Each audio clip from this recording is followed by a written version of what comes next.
then you say, okay, in the world of food, there are only a few major food crops. There's corn and soy and canola and rice and so forth. So we took one of the major crops globally, corn, which loses about 10 to 15% each year because of fungal attack. And the fungi are in the soil, and you can't sterilise the soil, and you can't really, it's no good spraying the plant with chemicals because it doesn't affect it.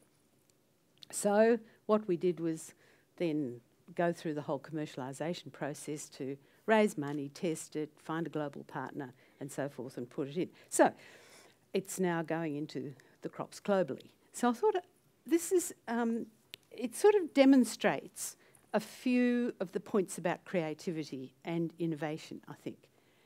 First of all, you've got to be able to ask a good question. And being able to ask a good question means you have to have, as Stephen said, you've got to have some knowledge. You've got to have a really good landscape of knowledge. Well, for this, you've got to know some chemistry, you've got to know about biology, you've got to know about molecular biology. Ask a good question. Even a question like, why is it so? I mean, could it be this? You need to have that knowledge base. So ask a good question. And then the second thing is you apply the scientific method. So the scientific method says you erect a hypothesis and then you test the hypothesis. You test the hypothesis by assembling data.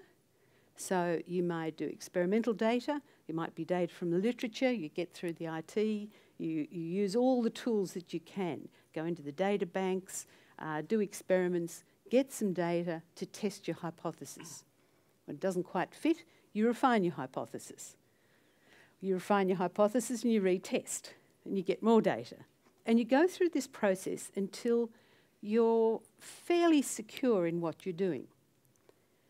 So that whole process that I've described is doing what scientists do, which is to move from relative uncertainty to relative certainty. Nothing's ever absolutely concrete. There's always some room for doubt, but you can be pretty sure. So you move from relative uncertainty by a process of hypothesis, the scientific method, relative uncertainty to relative certainty. Then when you've got to that point, you normally then write your work up. You write it up, and then it's subject to peer review. So you write it, and first of all, we'd send it to our friends in the department or some other mates and say, would you read this critically for us? Have we forgotten anything? Have we misinterpreted? And so forth. And once it's gone through that little selection process, you then send it out to a journal, and it goes through very critical and quite adversarial peer review, and it's anonymous. So people will come back to you and say, well, what an idiotic interpretation. You forgot this, this, this and this. Or they'll say, there's not enough data here to support that. Statistically, that's not right, blah, blah, blah. So you have to then perhaps redo some experiments to satisfy that external peer review. And when that's done, it is published. And when you publish something, it has to, as a scientist, it has to have enough information in it that somebody else could repeat the work. And in this way, the whole culture of honesty and integrity is absolutely reinforced. Because if you write something that no one else can repeat, you're pretty soon found out. So there are not too many scientists that would undertake that sort of an activity. So, and the same goes if you normally write a patent application, you have to disclose in that patent application sufficient information that somebody else can build on that information. So there's an open disclosure.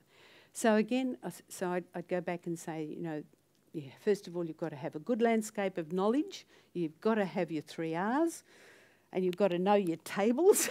So if I go back to school, I think that children should actually know their tables by rote. I'm very old-fashioned about this. I think they should, so that they need to be able to read and write, and they know their arithmetic. I think they also need the 3 C's that people talk about, the creativity, communication and collaboration. So we need to be able to talk to our friends and our colleagues, and we need to be able to collaborate. And again, science is a global enterprise, and it certainly has been facilitated by all the IT. So we can talk to people around the world with great ease now. So I think my understanding of just being, I suppose, creative with my colleagues, it's certainly been a collaboration, it's certainly been lots of fun. We've had lots of fun in doing this.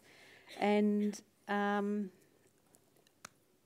think in the end, some of those principles of having a knowledge base, of forming hypotheses, testing them, retesting them, of being honest in what you're doing, is a very good basis for creativity. Thank you. Thank you, Adrian. Thank you. Very much a case of applied learning. Yes. Coming into practice and connecting with innovation in this conference. So once again, I'm going to throw it open for the first question, but just, and that hand was very quick, I've got to say, before I finish the sentence, so you're on. But could you please tell us who you are, because this is a place of creativity, collaboration and communication. Thank you for the 3 Cs. We can always hang on to ideas like that. And so please share who you are, where you're coming from, and then that'll make that better for us all together in the future. I'll ask you to please just say where you came from for that first question. Your name and where you come. My name is Jennifer Crosland. My nickname is Jenny Genie. I'm an innovation creativity conjurer, and I've got a company called Imagenie, and it's based on discovering your destiny. Thank you, Jenny Genie. Please, see if you can top that intro. I'm Harry Buskus. I'm from the Department of Business Innovation, Victorian Government. I guess I wanted to ask a broader framework question around, I guess, what both of you presented, and that's putting these sorts of things into an educational context, because I see that our education has largely moved very much around ticking boxes, particular measures and so forth. What I see as a danger in our education system is that we create in people a worldview, a fixed worldview of things, and as well as a fixed set of tools with which that we apply.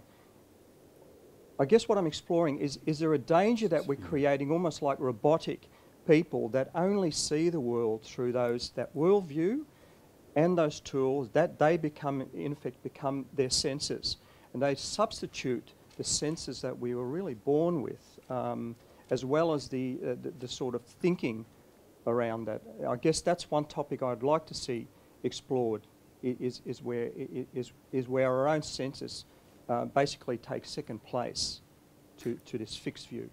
Thank you, Harry.